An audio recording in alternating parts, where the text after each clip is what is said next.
Welcome to the Unnecessary Statness podcast, brought to you by the team from Useless AFL Stats Facebook page, bringing you the AFL's weird, bizarre, and totally irrelevant stats you never asked for and never knew you needed, with Liam Crowy Crowhurst, Bill the Bulldog Skelton, and Aaron Della Delaporte. Boys, we're back.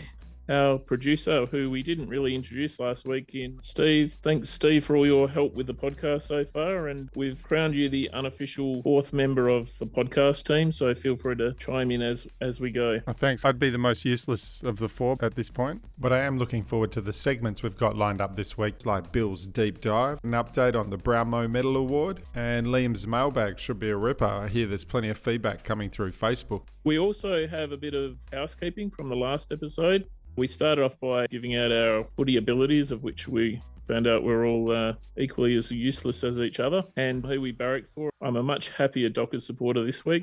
Bill the Bulldog is actually not a Bulldog supporter, he's a Cat supporter. Liam, we never actually found out who you barrack for. I'm a Port Adelaide supporter. I have my dad to blame for that. My dad's from outback South Australia, up in the Riverland, and it's just naturally progressed that you always take your father's side, because my mum's a mad Cat supporter, and that the whole mum's side of the family goes for the Cats. But the dad's side is very much a Port Adelaide supporter. So being a Port Adelaide supporter living in Brisbane is fairly rare. So I definitely try to get to as many Port Adelaide games as possible when they play at the Gabba or on the Gold Coast. So I'm very happy after this weekend. Great performance against Sydney. You were born in Melbourne. Mm-hmm. You've lived in Sydney and Perth and Brisbane, and you go for Port Adelaide. Exactly. I know. Mad, isn't it?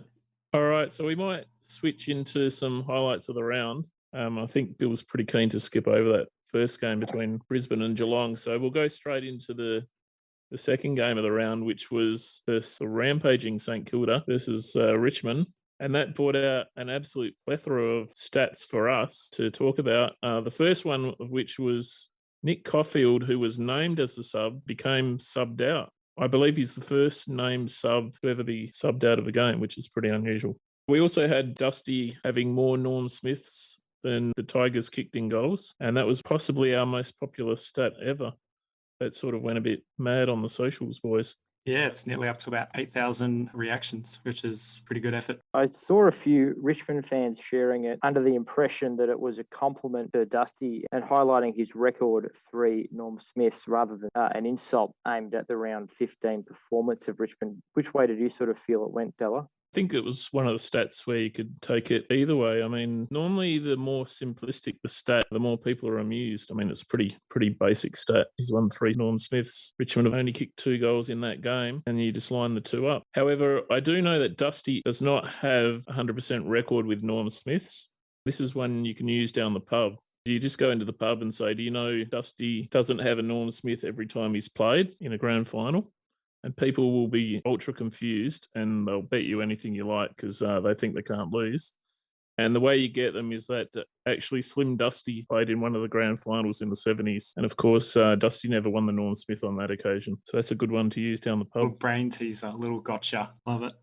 And then we had a host of other ones around the lowest scoring reigning premiers. Richmond obviously only kicking that 210-22.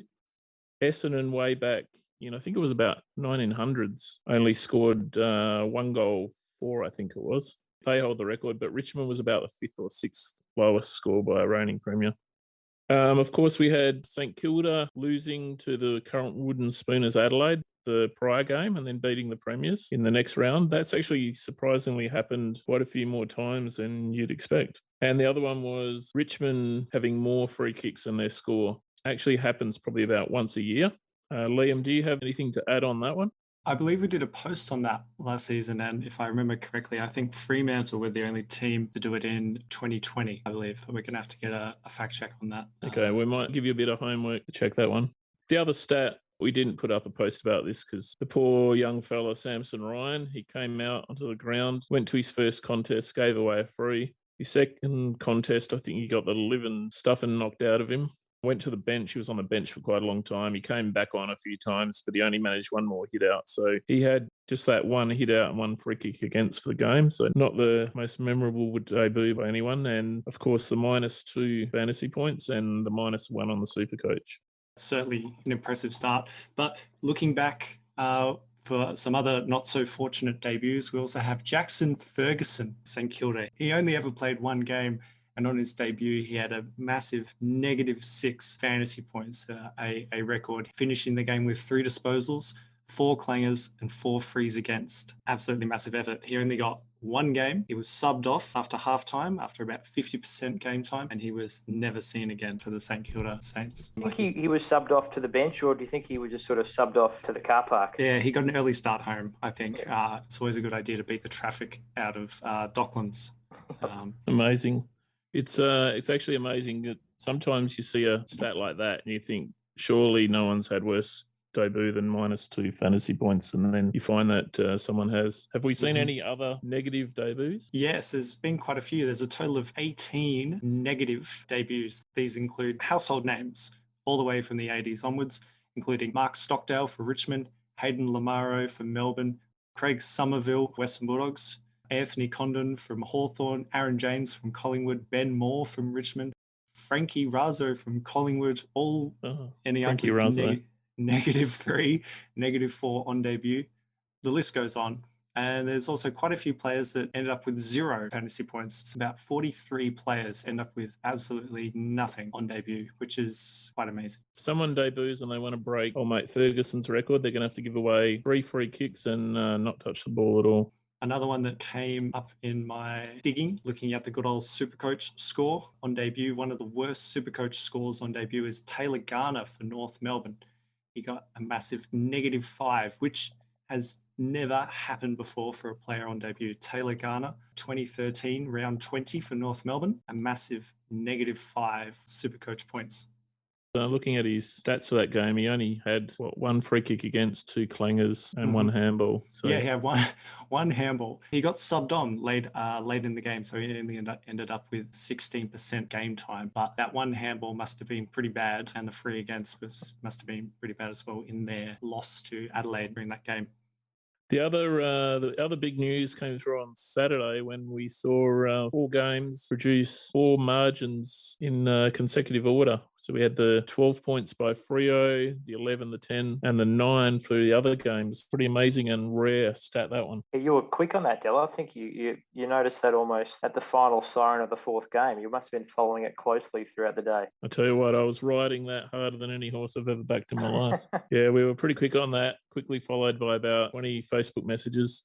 The old margins. I believe there's been one other occasion where we've had 4 consecutive margins. Yes, I have that right in front of me. So thanks to Sir Swamp Thing on Twitter, the absolute legend, on the 10th of August, 1974, we go 23, 24, 25, 26. 4 sequential margins all in the same day is the only other time that's happened before.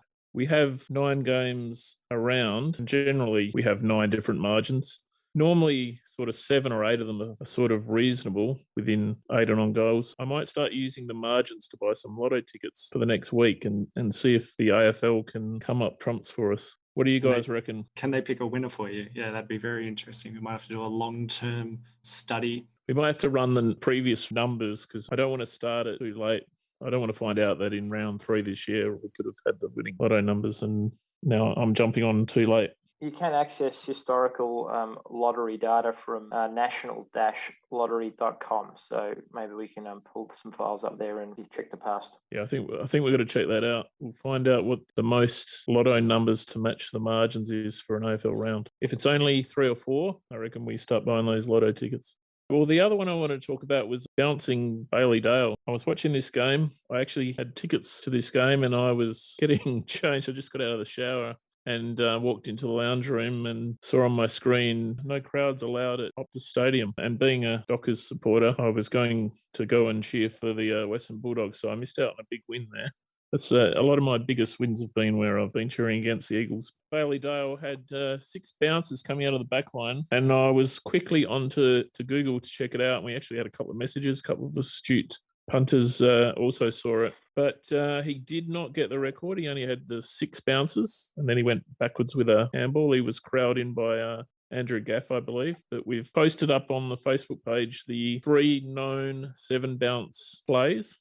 So that's 7 bounces in 1 possession. And they're all pretty amazing runs by some really top quality players in Mickey McGuan, Michael Mitchell, and of course, Boomer Harvey.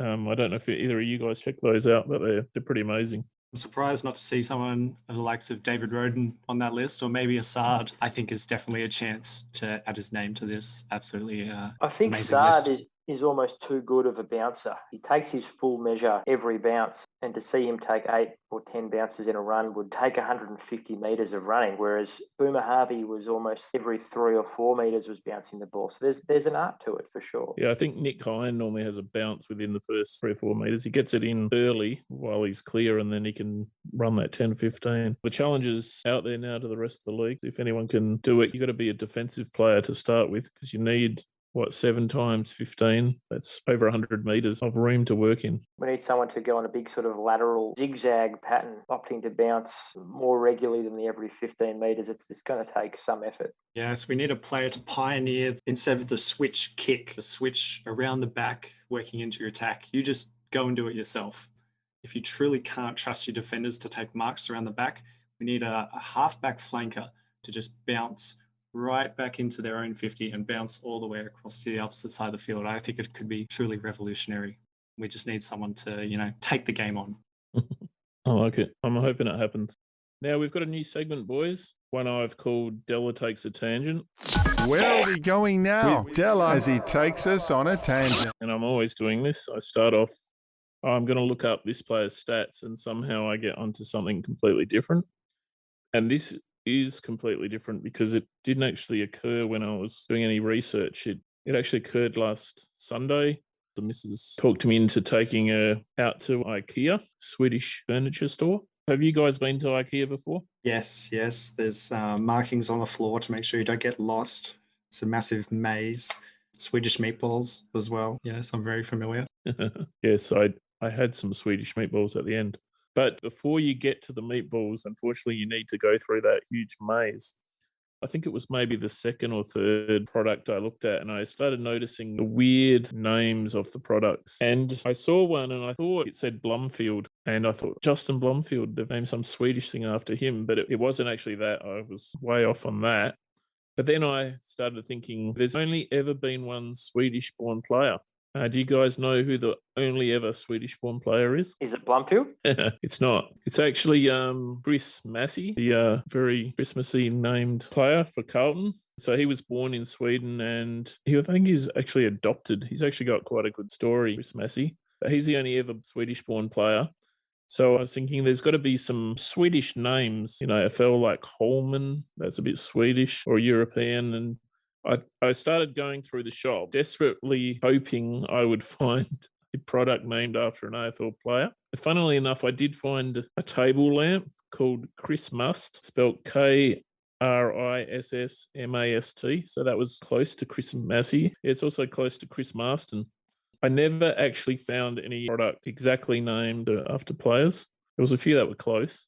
And to finish the story, so as you know, the best part of IKEA is to get to the little food hall that's at the end, get $1 little hot dogs and, of course, your meatballs, and there's a few other things. But I finally found a product. It was the Lingonberry jam, the Cameron Ling, and there's a few berries. There's Jared, there's Tom, there's Sam. So the Lingonberry jam, I don't know if Cameron Ling ever played on a berry, but they named a jam after him. Ling John of the Western Bulldogs as well. Ah, yes, Ling Jong. Very There you good. go. Sort of almost looks like jam. It's this very red-looking jam. Don't know if you've had any. It's worth a go and a bit of toast in the morning. Ella, I've got a stat for you. Hot Oh, off good. the press. So free kicks greater than the team's total score. Very good. We have in first place. Now, this is back in the 70s where free kicks were given out for looking at the umpire incorrectly. Sydney had 72 free kicks for, only managed to score 33 points.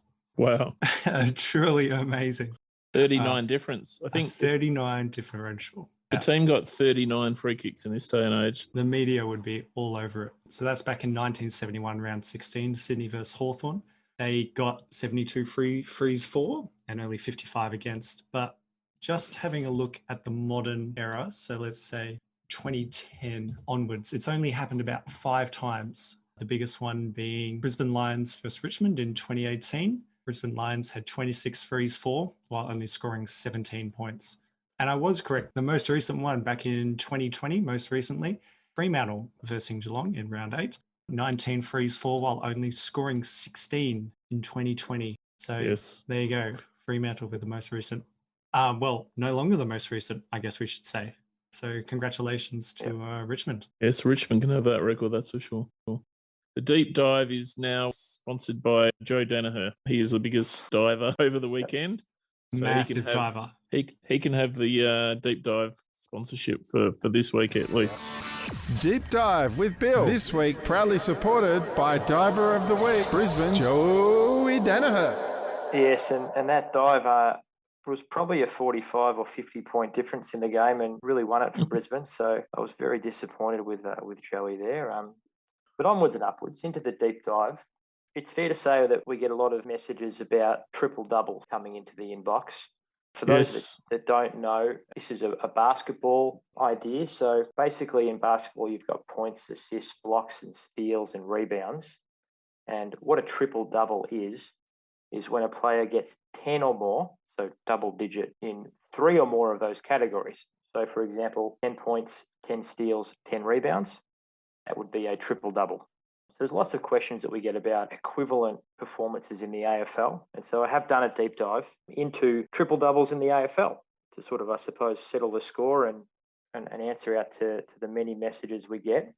The first question is, what stats have I looked at? So I didn't want to get too modern and too fancy with inside 50s and clearances, because you could, for example, get the ball in the middle and then kick it.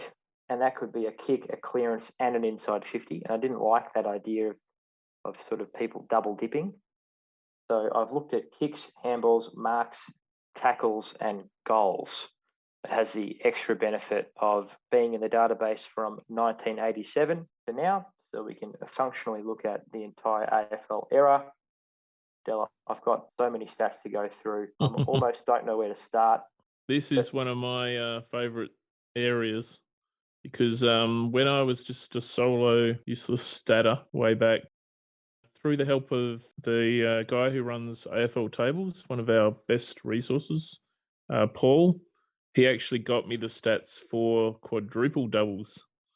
So maybe we can start with the quadruple doubles. In my post, I named it after Scott Thompson, the guy with the biggest guns in the AFL, Adelaide midfielder. I called it the Tomo. And I don't think we've had a Tomo for quite a while, and I'm sure you're across it, Bill. Yeah, well, I mean, like I said, I've got the records from 1987. Scott Thompson recorded the first quadruple double in 2008, so it did take over 20 seasons for the first one to be registered. He did it in round 9 with 17 kicks, 15 handballs, 10 marks, and 10 tackles. And we've only had 6 in total. So we're going to go through them and say Joel Selwood in 09, Brent Stanton, 2011, Ben McGlynn in 2014. I had to look him up, to be honest. Nuggety midfielder for Sydney. Good player. Tom Rockliff got the 5th ever quadruple double. Spoiler alert, he's going to come up a lot in this deep dive. And my boy, Boris Corey Enright, has the most recent in 2015. So we haven't had one for 6 years. Yeah, we've had a few people come close. If I'm following the game, watching the game, I'm normally right on these. As soon as someone gets above, say, 5 marks and 5 tackles, they're the hardest combo is the mark tackle combo, because obviously if you're in and under tackling around the contest, you're not always out getting those marks. Often they chip around a bit, and that sort of player is not always that tackling player as well. So tough stats. And you would think that there's been 6 in over 30 seasons. These players are all over the ground. Only Joel Selwood has earned 3 Brownlow votes with a quadruple double. So they don't often get reward on Brownlow night for this almost once a decade achievement. Which is amazing, because sure, the umpire's got to notice that. I mean, they've been right in their faces with the tackles. Yeah, Tom Rockliff, he's had 40 disposals, 22 kicks, 18 handballs, 10 marks and 10 tackles. He kicked a goal and didn't get a vote, although Tom Rockliff is quite well known for getting enormous fantasy scores with no votes. He's pretty good at that. He's actually one of two players who have ever registered 4 consecutive triple doubles. He did that in 2014. The other player is Beau Waters for the West Coast Eagles. It's actually very rare to even get 3 in a row, and he did 4. Tom Rockliff has actually done 3 triple doubles in a row on 3 separate occasions. No other player has ever even gone back to back. So Tom Rockliff really dominates this space. Yeah, I think I know the reason why. It's because he was playing for Brisbane in the early tens. He was essentially the only player that could ever get the ball. So it's good to see that he, as the only AFL player for Brisbane, it's good to see him putting that to good effect and getting the ball a ridiculous amount of times. Yeah. Quite extraordinary. He has this stretch in 2014 where he gets 3 in a row. He takes a round or 2 off, then gets 4 in a row, takes a round off, and then posts a quadruple double. So he was doing it every week for a while there, and actually done it just under 17% of his career games, whereas no other player has done it in even 10%. So he's well and truly clear. I think I've worked out why he never got any votes too. He was part of a 105-point loss that day up against Adelaide. Yeah. That's the handicap you get for playing for Brisbane back in the early 2010s. I do feel you give someone a cursory vote in the loss for the quadruple double, but I'm not an umpire, far from it. I've got some other quadruple double stats here. I looked at grand finals. It has been done in grand finals. Grant Birchall has actually done it twice in the 2008 grand final and 2013 grand finals for Hawthorn. And sadly, one other player has done it in 2 grand finals. Lenny Hayes went back-to-back triple doubles in 2010. Very rare to play 2 grand finals in the same year, but Lenny Hayes went back-to-back triple doubles in the draw and the loss. He may be the only player with a Norm Smith triple double. Did Luke Hodge win it in 2014? Luke Hodge, 21 kicks, 14 handballs, and 12 marks for a Norm Smith triple double. He did, yes, Norm Smith. Nice. And Kane Corns in 2007, not to bring up Port Adelaide, to me was the funniest triple double. Kane Corns in a 119-point grand final loss, posting a triple double with 10 marks, 16 handballs. Yeah, 16 kicks, 21 handballs. I remember that game. Mum's inside watching, and Dad and I were out in the driveway playing cricket by halftime. Yes, I enjoyed that day thoroughly.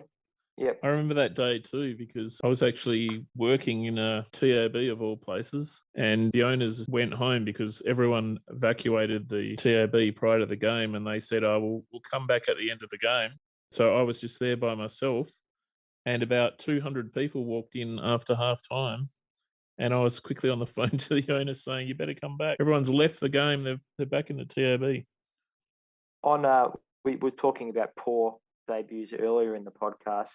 Only one player has ever, or at least since 1987 that we can know of, has posted a triple double on debut. It was Adam Kennedy for the Giants in what was actually also the Giants' first ever game, round 1, 2012. He didn't get the Rising Star nomination, which I feel is a bit stiff.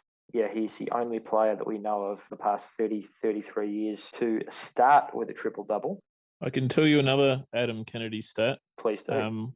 That debut performance by Adam Kennedy, he had 28 disposals. Of course, he registered that triple-double with his double-digit kicks, marks and handballs. Since then, he's played a further 123 games.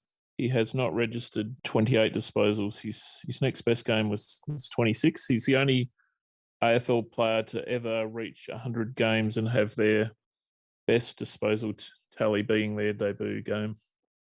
Jeez, so there you go. You've just downloaded that from the brain. Yeah, I'll probably say that has something to do with young players on debut typically not getting a lot of responsibility and opportunity, but debuting alongside effectively 22 debutants probably enabled him to take that unique slice of history there. I also want to say a quick call on the fact that there is many different ways to get a triple-double. The most common is kicks, marks and handballs, as you can imagine, but you can also do it with kicks, handballs and tackles. And a lot of power forwards throughout the 90s registered triple-doubles with kicks, marks and goals. Tony Lockett did that 22 times, 10 plus marks, 10 plus kicks, 10 plus goals. But the most unusual way to do it, this has actually only been done 3 times so it happens extremely rarely, about once a decade on average, is 10 plus kicks, 10 plus marks, and 10 plus tackles without having 10 or more handballs. This had only happened once up until 2 weeks ago, but for some strange reason, it happened once in 30 years, and then it's happened twice in the past fortnight, which might be signalling a new era of triple-double history. Yes, these two players were alerted to me, but I'll let you go ahead and announce it because big names to announce. Well, I actually told you that only one person had ever done it because I forgot to download recent enough data. So you actually called me out on it saying, hang on, not just one. So the first ever was Jimmy Bartell, who was a single handball shy of a quadruple double. And then Tim Taranto did it in round 14 and Dane Zorko in round 15. Just run-of-the-mill triple doubles in one sense, but a very unique composition of triple double with kicks, marks, tackles. I'm going to put you on the spot a bit here, Bill, but has there ever been 10 handballs, 10 marks, and 10 tackles without the 10 kicks? You've put me on the spot, but I've fortunately built a little bit of a database for myself so I can easily query that. And no, it's never been done. Yes, so that's another challenge for the current players. You can get something named after yourself if you do that. I reckon a sort of enthusiastic ruckman is your best bet for that. The 10 marks, 10 tackles around the contest. They don't like to kick it. Maybe a ruckman that gets excited about tackling is our best bet. Or a midfielder that's not a very good kick, like maybe a Clayton Oliver type, although he doesn't get too many marks. Might need to be a Patrick Cripps, perhaps. He likes a handball, but I'm sure he's probably got close. Yeah, I'm actually just looking up. I'm getting a bit distracted now. I'm looking up Patrick Cripps' career, just trying to see if he's ever gotten close. He does love getting more than 10 kicks. That's going to be his problem. He's too good. He might just be a little bit too good. Actually, he doesn't get any marks. That's going to be his problem there. In games where he's had less than 10 kicks, he's only averaging 2 marks. So that's going to be his issue there. That is quite the useless AFL stat. In games where Patrick Cripps averages less than 10 kicks, he averages 2 marks. That's quite useless. All right, I think you can wrap this up, Bill. I believe you've got some more occurrences. So how often a triple-double happen on an AFL field? So it's about 80 per year. So you could expect 4 around every second game or so. Certainly, like I said, kicks, handballs, marks is where you want to be looking out for. The other types get exceedingly rarer. And the quadruple doubles, you can expect to see one of those every 5 or 6 years. So keep an eye out for that. Like you said, if it's half time and someone has 5 plus marks, 5 plus tackles, you want to start to pay attention. They are common, the triple doubles. They've been done many times this year. Andrew Gaff, Bashar Hooley, Jack Redden, and Mitch Duncan have 3 each this year and are leading the AFL there. Mitch Duncan probably won't get another one, so probably thinking Andrew Gaff is likely to take the crown this year with the most. Who's the most obscure player to get one, do you think? I'd have to have a look to see who that is. Frankly, I had just never heard of Ben McGlynn before, so I'm going to go with him. That was he's the most obscure to get the quadruple double. Ben McGlynn's an All-Australian. Yeah, like Liam just called me out. Certainly, Vic Bias. I don't know who players are if they play for. What club is this? Is it the Sydney Swans? How do you pronounce that? Yes, What do they play out of? Yeah. Oh, he played for the Bendigo Pioneers in the TSC Cup. I know that. Well, thanks for that, Bill. Plenty of useless information, although anyone getting those sort of numbers has obviously had a huge game and quite fitting with the grand final having just wrapped up in the NBA finals. So maybe if you're watching the NBA, have a bit of a think about the AFL players and who can relate to us. Yeah, well, there's an interesting link there with Ben Simmons. And I believe it's Melbourne who are looking, or maybe it's Essendon, I'm not sure. But Ben Simmons did put out there that he'd be willing to do a bit of a transfer. I reckon Ben Simmons himself has got 32 triple doubles. So that would be an amazing asset if he could be the first player to get a triple double in basketball and AFL, truly across sport. Brendan Goddard has 33, but Ben Simmons is 32. So that's obviously an Essendon connection there as well. Bit of synergy. Oh, excellent. All right, we're going to move on to the Mo votes of the week. I didn't throw this out, but I was contemplating it because after talking up Jack Steele growing the Mo the week before, I could barely see a Mo on him this week. I've actually rewritten some of the rules and regs we talked about last week. There's quite a lot of rules and regs, but I added a new one this week. And that is, if you need to squint to see the mo, then it effectively doesn't exist.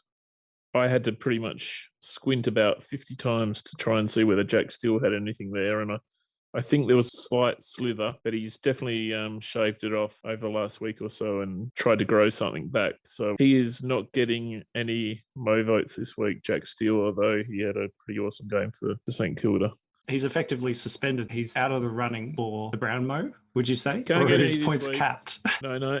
Until he gets it back to a level, okay. a non-squintable level, mate. I've got a 75-inch TV, so if I can't see it on that, then he's in big trouble. Okay, so in about 4 weeks, when it finally fills back out, he becomes eligible and he can start receiving votes. Yeah, if you're going to shave it off, have a bad game. Once it's back, then you want to come good and start getting the votes.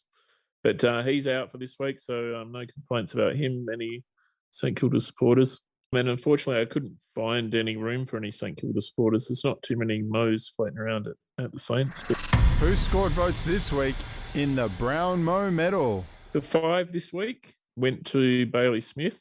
He was probably only bettered by the Bonk, the big Bontempelli on the day. I like his nickname, the Bonk. 31 disposals for Bailey Smith, 5 marks, 5 goals, 9 score involvements and 6 clearances. I'd say it was definitely his best performance this year. It was a huge game by him. He's got the best mullet mo combo I've ever seen in an AFL field. So great effort by Bailey Smith. My 4 is Cameron Zurhaar. There was a few players in contention for the 4, but he helped North to their second win of the year, had a career-high 24 disposals at 79% efficiency, 2 goals, 7 marks, 4 clearances, 9 score involvements. Of course, he is also known as the second last player alphabetically listed to have ever played AFL. I'll see if you guys can come up with who the last one is before I finish this Mo segment. 3 vote went to Charlie Cameron, the Baby Shark motorbike rider, who beat Tom Stewart both on the ground and in the air. He had a great mark. And did you see that goal where he sort of slid underneath Stewart, picked up the ball? That was impressive. Amazing. He had 14 disposals to go with his 3 goals, 3 and 10 score involvements. I'm giving 2 to the big wild man, Scotty Lycett. He kicked the match winner for Port. He stopped the buddy train, which was seemingly unstoppable, but Lycett did it with that great goal. He was just snapping it off one step. Pretty good for Ruckman. He had 38 hit-outs, 14 disposals and 5 tackles. Another good game by him. And the 1 went to Jake Lever. Probably a bit unlucky just to get the 1, but we had a lot of good games this week for the Mo's. He's obviously a defensive machine there with Stephen May. They stopped Essendon in their tracks quite a few times. 18 disposals at 94% with a game high, 10 intercepts. He had 8 marks and he edges slightly closer on the leaderboard. Now there's just 1 vote separating the top 5 players, and we'll announce these Mo votes on our Facebook page probably about the same time the podcast comes out. You'll see that we've got Stewart up there with Liberatore, Jakey Lever and Taylor Walker. The honourable mentions, I've got to mention these players because a lot of them had very good games and they're probably a bit unlucky not to get votes. We got Bouncing Bailey Dale, of course. Libba, another good game by him. George Hewitt with the Swans. Hugh Greenwood. Zach Tui get a mention, even though the Cats were a bit ordinary. He was one of their better players for sure. Joe Danaher and Taylor Walker, he really tried to get the Crows in it up against Carlton. But there we go, boys. A summary of the Mo votes for the week. Your question was, who was the only player alphabetically beneath Zurhaar? 1980s 12-game Geelong champion Peter Zeichler. I knew you'd come up with it, Bill. I also have an answer to your earlier question, Della, about the handball mark tackle triple-double near misses. The 2 closest I could find are both ruckman. In 2013, Ben McAvoy went 12 handballs, 10 marks, 8 tackles with only 8 kicks. So very close, just needed 2 extra tackles. And my boy, Mark Blissavs, in 2016, with just 4 kicks, he had 12 handballs, 11 tackles and 8 marks. So just 2 marks short. So some ruckmen have flirted with that particular composition as well. Tell you what, whoever does get that, the greatness will be bestowed upon them for sure. We're going to move over to the mailbag, and Liam, this is your one. We got plenty of questions come through, even getting a couple through on Instagram. We don't probably do as much on Instagram as we should. We've got a little account there, and we occasionally stick something on there. But thanks to everyone who did send through messages. Liam, do you want to go through some of them? Now it's time for Liam's mailbag. Yeah, we've had some great messages come through on our Facebook page. First one comes from Daniel. Which two sides have played one another at the most amount of grounds? My guess is Bombers versus Hawks at about 7 venues. Well, not quite. Well, since 1897, North Melbourne versus St Kilda have played at 12 different locations, according to AFL tables. So we have Arden Street, Junction Oval, Toorak Park, Coburg Oval, Moorabbin, Waverley Park, the MCG, the SCG, Docklands, Manuka, Carrara, and Bellerive. Carrara, of course, coming in 2020, and the SCG, an exhibition match way back. So 12 different locations. Now, I've played cricket on Toorak Park, just for those keeping track at home. It's technically in Armadale. Well, there you go. Oh, wow. Moorabbin. Yeah, some real suburban grounds there. Exactly. Waverley Park, of course, Hawks' traditional home ground. Yes, the only venue other than the MCG and now the Gabba to host the grand final. To host the grand final, yes. There is a bit of leeway here where there may also have been 13 games if you include South Melbourne and Sydney being the same club. So I'll put that to you, Della. Do you consider Yes, they are. They are the same club? Well, in that case, we have 13 between North Melbourne and the Swans. So they would have played at 13 grounds. Yeah, so they relocated, didn't he, in the 60s, I believe, 60s or 70s. They really struggled for a while. Yeah. So North Melbourne versus Sydney have been at 13 different locations. Lake Oval, Arden Street, Princes Park, Junction Oval, Albury, Coburg Oval, Waverley Park, SCG, MCG, Manuka, Docklands, Stadium Australia, and Bellerive Oval. So that's the record. 13 different locations between two different clubs. So North Melbourne, Sydney / South Melbourne. Some of those venue records are going to be hard to break because it's probably not even 13 venues across Australia that they regularly use now. You've said one key thing there. Across Australia, the game is about to explode internationally. New Zealand and Asia, Dallas. So there's going to be that record will tumble. Don't worry about it. Yes. I tell you what, it won't with COVID around. Anyway, we're struggling to get out of Victoria at the moment. I've just Googled it. There appears to be hundreds of stadiums in China. So, well, they've played at Changhua Stadium. That's where Sam Powell Pepper had his record amount of clangers and got 3 Brownlow votes for it. What a piece of history that is. Another stat that came through on Twitter, which player lives out of the forward square most often? So when you think of a forward that only plays in their forward 50, who do you reckon comes to mind? We have players like your Jack Riewolds, your Roughheads, your Kennedys, your Tom Hawkins type players, but who's the player that's most likely to get stats in the forward 50? Historically, I'd probably say Tony Lockett. Yeah. Or maybe a Scott Cummings. We're going to have to go a bit more recent because some of this data is fairly new. I think I've decided it. I think it could be Josh Jenkins, aka Junk Time Jenkins. Maybe he's up there. But I reckon quite definitively that it's Josh Kennedy for West Coast. In 2016, round 6, he had 8 marks, all of them inside 50, 2 tackles, all of them inside 50, 2 ground ball gets, both of them inside 50, and 3 goals and 6 behinds. If that doesn't epitomise a full forward for you, then I don't know what will. With the 6 behinds, he wasn't far enough inside 50. He exactly. To be a bit closer. He should have been closer to the goal. A close runner-up is Jack Riewoldt, who in 2018, round 23, had 7 marks, all inside 50, 1 tackle, all inside 50, 1 ground ball get, all inside 50, who had 5 goals and 2 behinds. Truly never left home.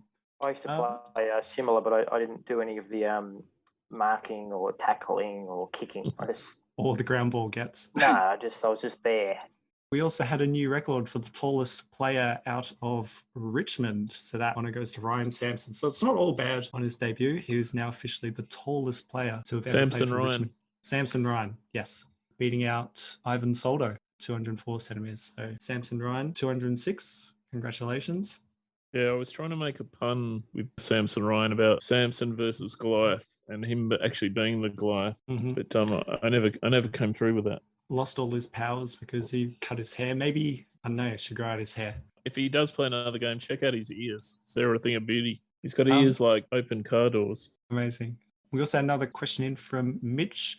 He noticed that Freo's starting midfield was Darcy, Sarong, Serra, and Brayshaw. When you count all the numbers on their back, the number 4, 3, 5, and 10, that totals 19. And he's wondering whether that was the lowest for a centre bounce group. That is an absolutely amazing stat. Falls well within our purview. The record is from North Melbourne, 2008, round 9. We have 4 players: Brady Rawlings, Daniel Harris, Sam Power, and Hamish McIntosh, with the numbers 3, Wow. 4, 5, and 1 for a total of 13. That's an outright record. We can only get 3 lower than that. Clear. That's We pretty need- impressive. We need the 1, 2, 3, and 4 there to really hammer it home. What about the higher starting centre square combo? Goes to Essendon 2016, round 1. That was when they had to play all those top-up players. So They did. I'm not surprised. Yes, in the wake of the Essendon drug saga. So in the starting midfield, we have Ryan Crowley, Matthew Stokes, David Zaharakis, and Sean McKernan. 51, 48, 11, and 44. Zaharakis really let them down there. Yeah. The number 11. Do you Number know- 11, Zaharakis. Do you know the interesting story about Zaharakis was that he was so scared of needles that he did not have any of peptide injections or whatever they were. Really? So that's how he did not get involved in the Essendon drugs saga. Yes, a little fun fact there for everyone. I'm sure the Essendon supporters would know that. This is an unconfirmed stat. I believe he's the only player with the phrase kiss in his name, Zaharakis. Maybe a Valentine's Day stat. That was Yes. McDonald, Tip and Woody's debut that game, so it wasn't all bad for Essendon. He started off pretty unimpressively, but he's tracking along now. Perhaps he engineered the entire drug saga to get on the list. I'm not sure, but it's worked out for him all right. You got to do what you can to get in front. Silver linings for Essendon there. Another stat that popped up is from the North Melbourne versus Gold Coast day. North Melbourne, 9 goals, 18 against Gold Coast's 9 goals, 9. And we got to ask the question, what's the biggest margin when both teams have kicked the same amount of goals? And that goes to South Melbourne, who defeated Geelong. 8 goals, 30, 78 to 8 goals, 8, 56 in 1944. There you go, Truly Bill. amazing. I'm still getting over that one. That's what happens when you bag the Swans. It Exactly. all came back to haunt you. I've got a couple of others here that you may or may not be able to come up with at short notice. Tommy Wyatt asked what the lowest possessions for the highest possessions on the ground was. So obviously the lowest number, which was the highest. That makes sense. That's an interesting one. I know back in the 70s and 80s when all those free kicks were going around, there used to be some highest possession numbers in the low 20s, I would guess. In 1965 and in 2006, a player registered 19 disposals, which was the highest on the ground. Round 13, 2006, Sydney versus Fremantle. I am a bit embarrassed to admit that I accidentally deleted the column that has the players' names, so maybe a bit of homework for someone there. I think we might have actually posted about this once before. And I think the lowest disposals is probably around 10. So every player on the field's had at least 10. We did that recently too. Pretty sure Liam helped out with that one. Yeah, that's a post we're going to have to pick up. It was Michael O'Loughlin. There you go. 19 disposals was the Wow. most on ground. Did he get the votes? He got 2 votes. The 3 went to Adam Schneider with a 17 disposal, 3-goal effort. Oh, he wasn't far behind. Yeah. Excellent. David Lynch asked, what's the highest score by a player with the same jumper number or jersey number? I think I know the answer, but I'll see if either of you guys can come up with that. Because I know for a fact that Stephen Milne, who famously wore the 44 for the Rampaging Saints, he kicked 7 goals, 2 in a game, which equals the 44 on his back. Well, there's 2 players. We have Stephen Milne on 44 and Richard Osborne on 44, both kicking 7 goals, 2, equal to their jumper number. And one step below that, we also have Anthony McDonald, Tip and Woody, jumper number 43, managed to score 7 goals, 1 behind for 43. Now comes the real interesting part. We have Warwick Kappa, jumper number 39. He managed to achieve it 1, 2, 3, 4, 5, 6, 7 times during his career. 6 goals, 3 for 39. Well, it really was his favourite number. And the final one from Ethan Keel I've got, how many teams have won by 2 goals or less? Surely this week was up there. So I think we had 5 games this round where the margin was 2 goals or less. We had those 9, 10, 11 and 12, and then we had another 10 with Carlton and Adelaide the next day. I think 5, I don't think that would be a record. It may be an equal record at best, perhaps. But some interesting questions. We had quite a lot of questions come through this week. All right, boys, we might wrap it up there. Thanks once again for another good podcast. I appreciate all the questions coming through from everyone. If you do love what we're doing, get all aboard the Facebook. I think we had another 3,000 people join us this week on Facebook, which is great. Subscribe to the podcast. Subscribe to YouTube if that's where you like to listen. And we'll see everyone again next week. Thanks, Della. Thanks for having us. Thanks for listening to Unnecessary Statness, the Useless AFL Stats podcast. Subscribe or follow on Facebook for more useless stat-related content.